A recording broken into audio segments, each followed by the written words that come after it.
Bonjour tout le monde et bienvenue sur la chaîne. Dans cette vidéo, on va revoir mon project pan parce que j'ai terminé plein de produits et je peux plus me maquiller entièrement avec les produits que j'avais sélectionnés pour mon dernier project pan. Donc on va revoir ce que j'avais dans mon ancien et on va refaire un nouveau. J'ai déjà tout préparé. C'est parti. Pour les gens qui ne sauraient pas ce que c'est un project pan, l'objectif est de sélectionner quelques produits, donc normalement au moins un pour chaque étape, et essayer de les utiliser à fond pour toucher le pan, donc les terminer un max. Et voilà, donc moi j'ai commencé à faire ça il y a plus ou moins un an, et j'adore parce que ça me permet en fait de vraiment découvrir les produits, parce que pendant un moment je les utilise plus régulièrement qu'en temps normal. Et du coup, j'avais tout mis là-dedans et je change le contenu de la pochette de temps en temps. Donc là, on va voir où j'en suis avec tous les produits du dernier Project Pan. Et ensuite, on va voir ce que j'ai sélectionné pour le nouveau. Et alors, il y a des produits, je pense que 2 produits que je vais garder. 2 ou 3, d'ailleurs. On va commencer par le début. J'avais sélectionné comme base pour le teint celle de chez Revlon, la Photo Ready Perfecting Primer, que j'ai quand même... Elle était pleine, quasiment pleine. Je l'avais utilisée 2-3 fois avant de la mettre dans mon project pan. Du coup, je l'ai quand même assez avancée. Mais c'est l'un des produits que je veux garder pour le nouveau prochain project pan parce que j'ai vraiment envie de continuer à l'utiliser. Et en fait, c'est une base qui va contrôler super bien mon excès de sébum. Et du coup, avec les beaux jours qui devraient ne pas tarder, j'espère, je pense qu'elle sera utile et comme ça, je pourrais vraiment tester à fond ce côté réglage de l'excès de sébum. Ensuite, comme fond de teint, j'avais le Positive Light Tinted Moisturizer, un hydratant teinté avec un SPF 20 de chez Rare Beauty que j'avais en teinte 10N et c'est celui que je porte là. Alors, je l'ai bien vidé. Hein. Je pense que j'en suis là. Il se porte très facilement, c'est super léger et comme il dit, c'est Light Tinted Moisturizer. Ça va continuer d'hydrater la peau dans la journée, mais ça ne fait pas en sorte que ma peau brille plus qu'avec un fond de teint normal non hydratant. Donc c'est quelque chose que j'aime bien, mais je sais pas, c'est pas pour tous les jours parce que il manque un peu de couvrance. Vous voyez ce que je veux dire? Je dois venir rajouter un peu de matière avec de l'anti-cerne ou alors appliquer un peu plus de ça pour vraiment avoir le minimum de couvrance que j'aime bien. Mais si vous aimez pas les fonds de teint, que vous aimez quand même unifier le teint mais sans avoir cette épaisseur du fond de teint, je pense que ça peut être une bonne option parce que franchement il est super beau sur la peau, très facile à travailler et il tient bien. L'anti-cerne, j'avais le Superstay de chez Maybelline en teinte 05, donc celui-ci. Et en fait, je l'ai terminé. Et j'ai un avis mitigé. Pourquoi? Si j'applique du fond de teint, je ne vais pas l'aimer. Parce que je le trouve pas couvrant, mais ça va pas en fait. Ça fait trop de contraste avec le fond de teint. Par contre, j'ai eu des jours de flemme où j'ai juste appliqué base pour le teint, anti-cerne, poudre, bronzer, blush et mascara, les sourcils, toujours. Mais voilà, j'ai fait que ça et en fait là j'aimais bien. Je trouve que c'est un anti-cerne no make-up, donc un anti-cerne pour les gens déjà qui n'ont pas trop de cernes marquées, qui n'ont pas de cernes violacées ou bleutées. Voilà, donc plutôt pour des jeunes, ou alors des gens qui ont vraiment la chance de ne pas avoir les cernes marquées. Donc voilà, si vous aimez quelque chose de léger, qui hydrate et qui tient super bien, c'est bien. Mais pour les gens qui aiment bien la couvrance, qui aiment bien cacher ce qui se passe là, je ne pense pas que ce soit pour vous parce que franchement, ça manque beaucoup en couvrance. Moi, je suis... Alors, comment dire, je ne suis pas compliquée en anti-cerne, mais il me faut quand même un minimum de couvrance. Et pas que ça file toute la journée. Oui, ok, bon, un peu les critères de tout le monde. Mais voilà. Non. Mais oui, si je mets pas de fond de teint et que c'est juste pour camoufler vite fait, un petit peu pour me réveiller en fait, un petit peu. Mais pas pour faire un maquillage complet. Et du coup, il est terminé. Donc il pourra sortir de ma collection. Pour la poudre, j'avais la Infaillible de chez L'Oréal et j'avais aussi la Catrice en mat. On va commencer par celle-ci. La Catrice All Matte en teinte 002 Banana Break. Il reste vraiment un tout petit peu que je n'arrive plus à gratter. Oups. Du coup, je la considère comme terminée parce que c'est un peu glacé. Je ne sais pas si vous arrivez à voir. Et du coup, j'arrive plus à l'utiliser. C'est une poudre pressée qui a super bien fonctionné sur moi. Elle matifie bien, elle est super fine. C'est une poudre petit prix en plus, donc j'en ai été vraiment contente. Donc si jamais vous cherchez une poudre qui va aussi rajouter un peu de couvrance parce qu'elle est un peu teintée, franchement, regardez du côté de Catrice parce que comme je disais, c'est du petit prix et franchement, elle est très très bien. Puis comme je disais, il y avait la Infaillible de chez L'Oréal et c'est aussi un des produits que je vais garder pour le prochain Project Pan parce que il me reste vraiment... Attendez, je vais la mettre tout d'un côté. Il me reste vraiment juste ce petit morceau.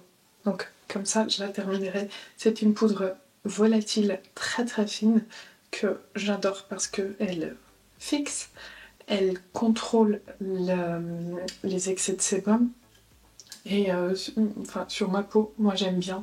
Elle est très fine. Il en faut très peu pour faire tout le visage. Et du coup, je vais vraiment profiter pour essayer de la terminer parce qu'il reste pas beaucoup.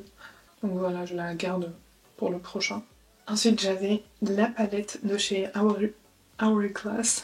C'est la Ambient Lighting Edit Unlocked en Jellyfish qui se présente comme ceci. Et j'ai adoré, franchement, je sais pas si vous verrez, mais en fait ce sont des petits dômes. Et au niveau du bronzer, je pense que vous voyez qu'il est déjà presque plat. J'ai beaucoup aimé utiliser les poudres sans fines, elles se fondent à la peau. Donc j'ai beaucoup utilisé le bronzer. Pour les blushs, je passais le pinceau comme ça, je les mélangeais. Et ensuite je prenais un peu de l'highlighter et la poudre de finition la plus claire. Et j'ai vraiment beaucoup aimé. Le bronzer, il est super beau. C'est une teinte qui va entre le contouring et le bronzer assez neutre.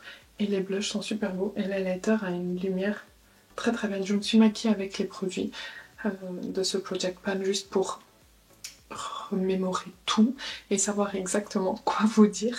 Mais voilà, les poudres Hourglass, de toute façon, c'est connu. Ce sont des poudres de très très bonne qualité. Après, oui, ils sortent quasiment tout le temps la même chose. Donc si vous avez une palette, je pense que ça suffira pour vraiment vous amuser. Je vous conseille les palettes là qui sortent aux alentours des fêtes de fin d'année parce que vous avez toujours un bronzer, des blushs, highlighter, poudre de finition. Donc vous avez une palette pour tout. Et ça permet d'économiser de l'argent parce qu'elles sont aux alentours de... Je crois que celle-ci c'était 95€. Mais si vous achetez à l'unité, il y en a pour 35-40€ la poudre, je crois. Et du coup, vous voyez, après, c'est pas les mêmes quantités, oui, mais est-ce qu'on a besoin de 20 grammes de bronzer ou est-ce que ce petit bout, petit encore, ça ne suffit pas? Je pense que oui. Donc voilà, je suis super contente. C'est une palette que j'adore. Et ça me dérangerait pas de partir en vacances en prenant que ça pour le teint parce que j'en serais satisfaite. Ensuite, pour les sprays fixateurs, j'avais les deux là. J'avais le Airbrush Flawless Setting Spray de chez Charlotte Tilbury. Il reste, je pense que pour 2-3 utilisations, donc je vais le garder. Et il y avait le All Nighter de chez Urban Decay. Urban Decay que j'ai un peu moins utilisé, donc il en reste un peu plus. Donc je pense que je vais les remettre parce que comme ça je les terminerai. Celui-là il est presque terminé et c'est un spray fixateur, je pense, trop bien pour l'été parce que il fige et ça ne bouge plus. Vous pouvez toucher, ça ne bouge pas. Et je le trouve super bien. Il a une odeur assez forte, donc faites attention si vous n'aimez pas les odeurs, mais c'est très frais, c'est enveloppant, enfin j'adore ce spray. Je pense que c'est l'un de mes préférés de tous les sprays confondus. Et après le All Nighter, ben, je pense que si je l'ai utilisé 2 fois, c'est déjà pas mal, mais du coup je vais essayer de le vider pendant ce prochain Project Pan, comme ça je pourrais vous donner une opinion, un vrai retour, parce que là je ne saurais pas quoi vous dire. Ensuite j'avais 2 produits pour les sourcils, j'avais donc un crayon et un gel. J'avais le crayon de chez Makeup by Mario, le Master Blade Brow Pencil en teinte Light Brunette, que j'ai terminé. J'ai adoré, je pense que je vais le prendre en une teinte au-dessus, mais qui soit pas chaude, parce que celle-ci elle était un tout petit peu trop claire pour moi. C'est un crayon avec goupillant d'un côté, le crayon de l'autre, le crayon rétractable, et franchement il tient super bien, il est très simple à utiliser, c'est un bonheur ce petit crayon, et je vous dis que je pense que je vais prendre une teinte au-dessus pour bien correspondre à mes sourcils. Donc vous voyez que de tout ce que je teste, si je veux reprendre un produit, c'est qu'il est bien. Et le gel, c'était le 24 Hour Brow Setter de chez Benefit. C'est un gel transparent, c'est un gel qui fonctionne super bien. Je l'ai terminé, genre déjà terminé plein, mais voilà, j'adore, c'est mon gel fixateur préféré. Je peux faire du sport avec, je peux faire tout et n'importe quoi avec, il tiendra toute la journée sans laisser que mes sourcils ne bougent et sans donner l'effet non plus trop plaqué. Mes sourcils vivent quand même, mais ils restent en place. Pour les mascaras, j'avais sélectionné le Haki de chez Beauty Bay que j'ai terminé. C'est l'un de mes mascaras préférés de tous les temps. Je trouve qu'il fait un très beau volume, une très belle longueur. Il remplit la racine des cils, c'est super beau. On peut appliquer juste une couche et avoir un effet un peu plus naturel, mais quand même avec des cils bien présents, ou alors 2 couches et là avoir un impact vraiment faux cils. Je le trouve vraiment super beau. Je le mettrais dans mon top avec le Better Than Sex de chez Too Faced, le Pat McGrath et le Push Up Lashes de chez Charlotte Tilbury. Et pourtant, lui il coûte 3 fois moins cher que les 3 que je viens de vous dire. Il est vraiment bien, vraiment, et je pense que je vais le reprendre parce que, enfin, c'est pas je pense, c'est je vais le reprendre parce que je l'adore. Et comme j'ai terminé celui 1, 2, 3. Comme j'ai terminé celui-ci pendant ce Project Fan, j'ai pris le Love the Lift de chez Sephora juste pour le terminer parce que c'est un petit et vu que je l'avais ouvert avec vous pour le tester, je me suis dit bah, autant l'utiliser même si je n'aime pas trop. C'est un anti-cerne, pas du tout, c'est un mascara. C'est un mascara que je n'ai pas aimé. Alors à l'application, je l'applique, je trouve qu'il ne fait pas trop de choses sur mes cils, il n'y a pas grand chose qui se passe. Juste mes cils sont un peu plus noirs. Il donne pas le lift que j'attendrais vu son nom, Love the Lift. Il donne pas de volume, enfin voilà. Et en plus, il y a des jours où il va couler sur mon contour des yeux. Donc, top. Vous voyez ce que je veux dire. Par contre, je l'aime bien pour les cils du bas. Parce que bon, voilà, c'est assez naturel et j'aime pas quand les cils du bas sont trop marqués sur moi parce que comme j'ai les paupières tombantes, ça fait tomber encore plus mon regard. Donc voilà, je l'aime bien, mais je l'ai terminé. Je l'aime bien pour les cils du bas, je l'aime pas en temps normal pour les cils du haut. Et voilà, mais je l'ai terminé donc c'est bon, c'est fini. Comme palette pour les yeux, j'avais sélectionné celle-ci de chez Pat McGrath, la Mini Eyeshadow Palette en Midnight Voyage. C'est une palette avec 6 fards et j'ai adoré utiliser parce que franchement ce sont des teintes vraiment pour tous les jours. On peut faire du très classique, on peut faire un peu plus smoky, on peut faire... Franchement, il y a quand même pas mal de choix. Et c'est des fards Pat McGrath. Franchement, si vous voulez tester des fards Pat McGrath, alors les formules simples, pas les formules Blitz. Mais si vous voulez tester les formules de base, n'hésitez pas à prendre ces palettes plus petites parce qu'elles ne coûtent même pas 40 €. Vous avez un miroir et 6 fards et je les trouve de très très bonne qualité. En plus, c'est super pratique pour prendre avec soi dans le sac à main, en voyage. Vous voyez, c'est vraiment tout petit. Pour les yeux, j'ai plein de crayons, je ne savais pas. Le crayon noir de chez Marc Jacobs. Très honnêtement, j'ai quasiment pas mis de crayon parce que je vous dis, j'ai vraiment eu une phase très flemmarde là où j'avais pas envie de me maquiller. Donc les crayons, j'ai pas... Je pense que j'ai taillé le Indash une fois et les autres, j'ai quasiment pas utilisé. Le Marc Jacobs, le noir Marc Jacobs en noir, il est super bien, il tient super bien et il glisse super bien. Ensuite, j'avais un 12 Hour Colorful de chez Sephora, un teint de cappuccino que j'ai pas trop utilisé non plus. Et j'avais un beige de chez Beauty Bay que j'ai fini par conclure que je n'aime pas trop parce qu'il ne tient pas assez. Et ensuite le Indash en teinte intra. Et je pense qu'il y a quelque chose dans ce crayon qui me fait piquer les yeux. Parce que si je l'applique sur la paupière, chose que j'ai faite beaucoup de fois, je l'ai appliqué au niveau du ras de cils et ensuite j'ai estampé et j'ai tiré avec un pinceau. J'ai très fatigue. Là ça fonctionnait, mais en fait si je l'applique dans la muqueuse, j'ai les yeux qui deviennent rouges très vite et ça me pique. Donc je pense qu'il y a quelque chose là-dedans que mes yeux n'apprécient pas trop. Mais voilà, j'ai pas grand chose à dire. Pour les lèvres, on avait 3 produits. On avait un crayon à lèvres de chez Sephora, le crayon lèvres longue tenue en teinte 23 Copper Blush. Rien à dire, c'est un crayon qui tient bien. Alors, vous allez avoir l'impression que je n'ai rien fait avec, puisqu'il me reste encore tout ça.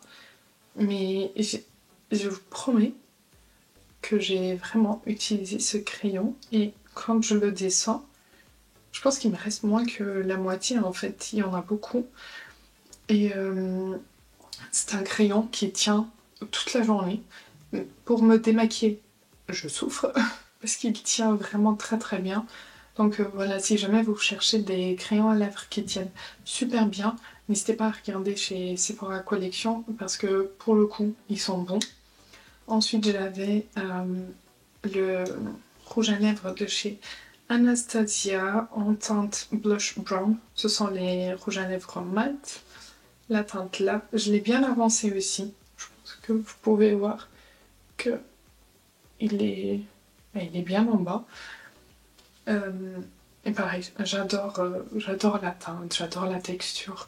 Je le trouve, c'est celui que j'ai sur mes lèvres, je le trouve très très beau. Et bonne tenue.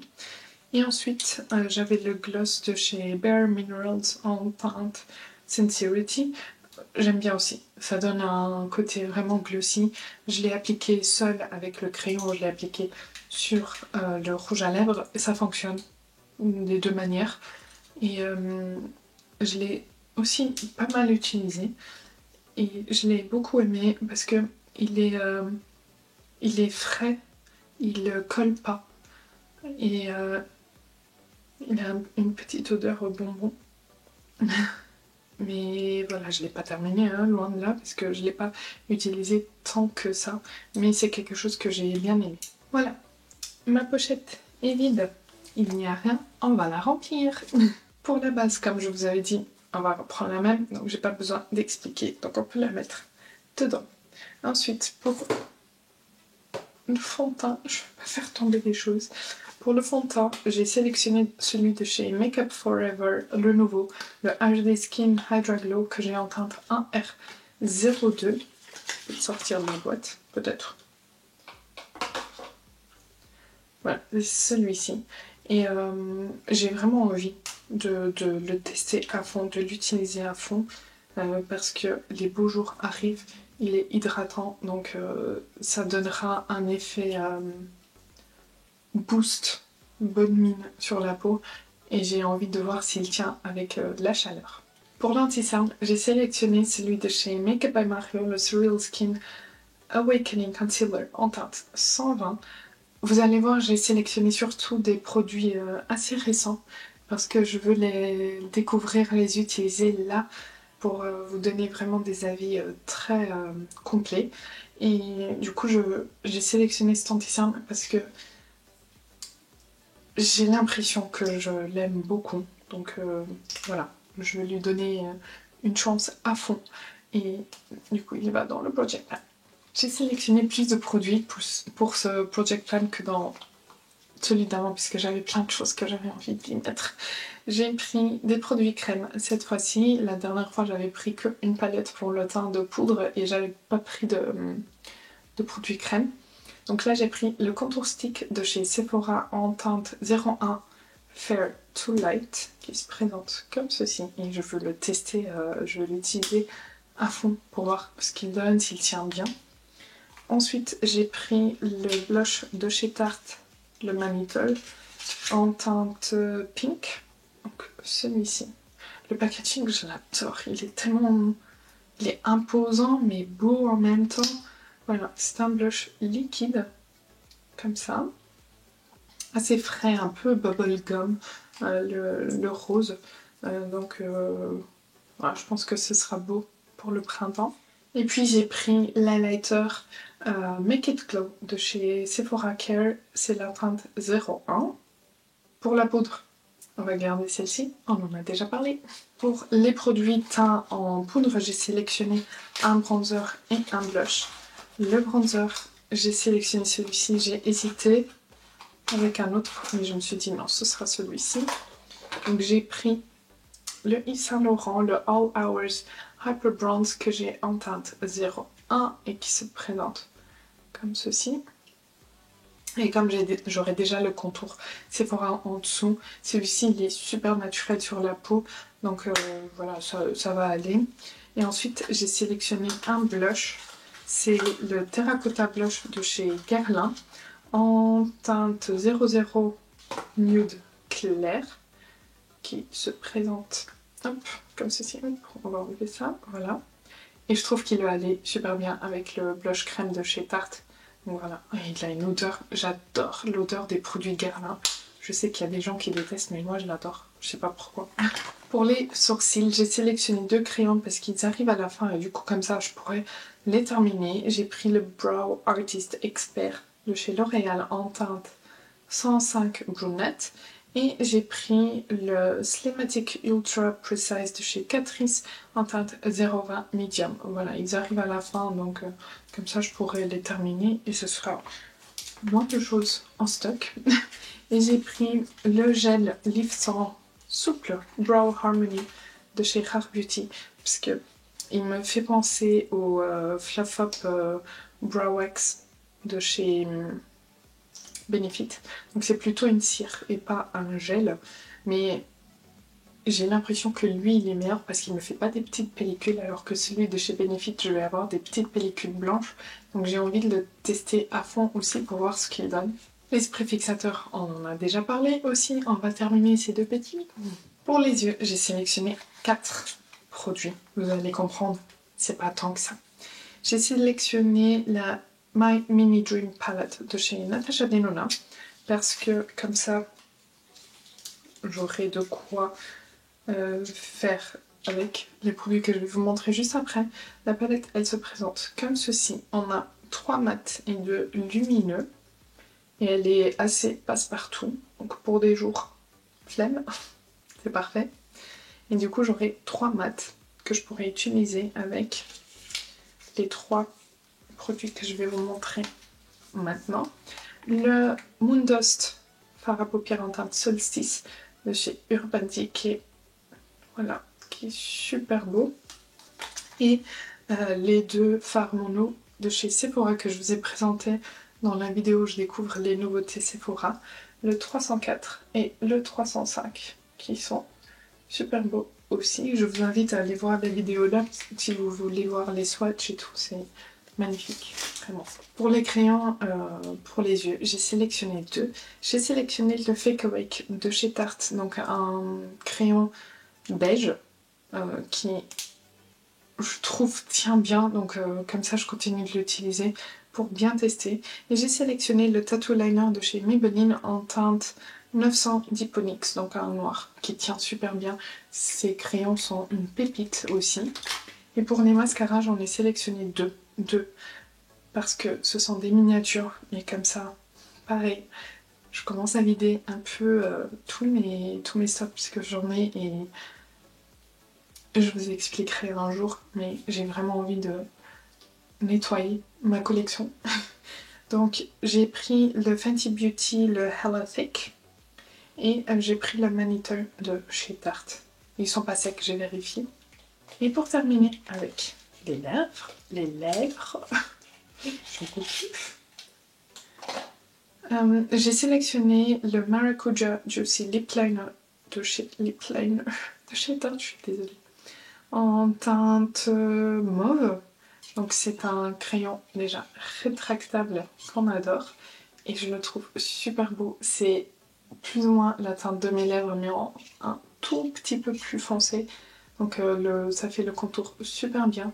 Je trouve qu'il tient très très bien et je trouve qu'il va bien avec plein de rouge à lèvres. Et j'ai ensuite sélectionné 3 produits. J'ai pris le rouge à lèvres de chez Hourglass en mat, en teinte 344 Tulip. Si vous me suivez maintenant depuis un moment, vous savez que j'adore le rouge à lèvres Unlocked en satin de chez Hourglass. Et du coup, quand ils ont sorti le Unlocked en mat, je me suis dit il faut que je teste. Je suis un peu moins fan parce que je trouve que c'est une texture pas très glissante. Mais voilà, on va tester. C'est une teinte comme ça, c'est la teinte Tulip, un rose assez frais et que je pense très honnêtement ira très très bien avec les blushs que j'ai sélectionnés. Et puis j'ai pris le Lip Velvet de chez Anastasia Beverly Hills en teinte Pure Hollywood parce que j'adore cette formule. C'est super facile à appliquer donc ça va vite pour les jours où je veux un maquillage un peu plus nude. Et j'ai pris celui-ci de chez Sephora, c'est les brillances naturelles que j'ai pris en teinte 01 et c'est un nude quoi, qui va aller avec tout aussi. Voilà pour cette vidéo, j'espère que ça vous aura donné envie, je vais parler plus doucement et bien articulé. J'espère que ça vous aura donné envie de vous-même aussi créer votre project plan et de découvrir, de terminer des produits dans votre collection parce que c'est satisfaisant quand même quand on termine des produits maquillage. Donc n'hésitez pas à le faire et à me dire en commentaire si vous avez réussi à terminer des produits ou pas à ce stade de l'année. J'espère que ça vous aura plu. Si ça a été le cas, n'hésitez pas à liker la vidéo, à vous abonner si ce n'est pas encore fait. Et moi je vous dis à bientôt.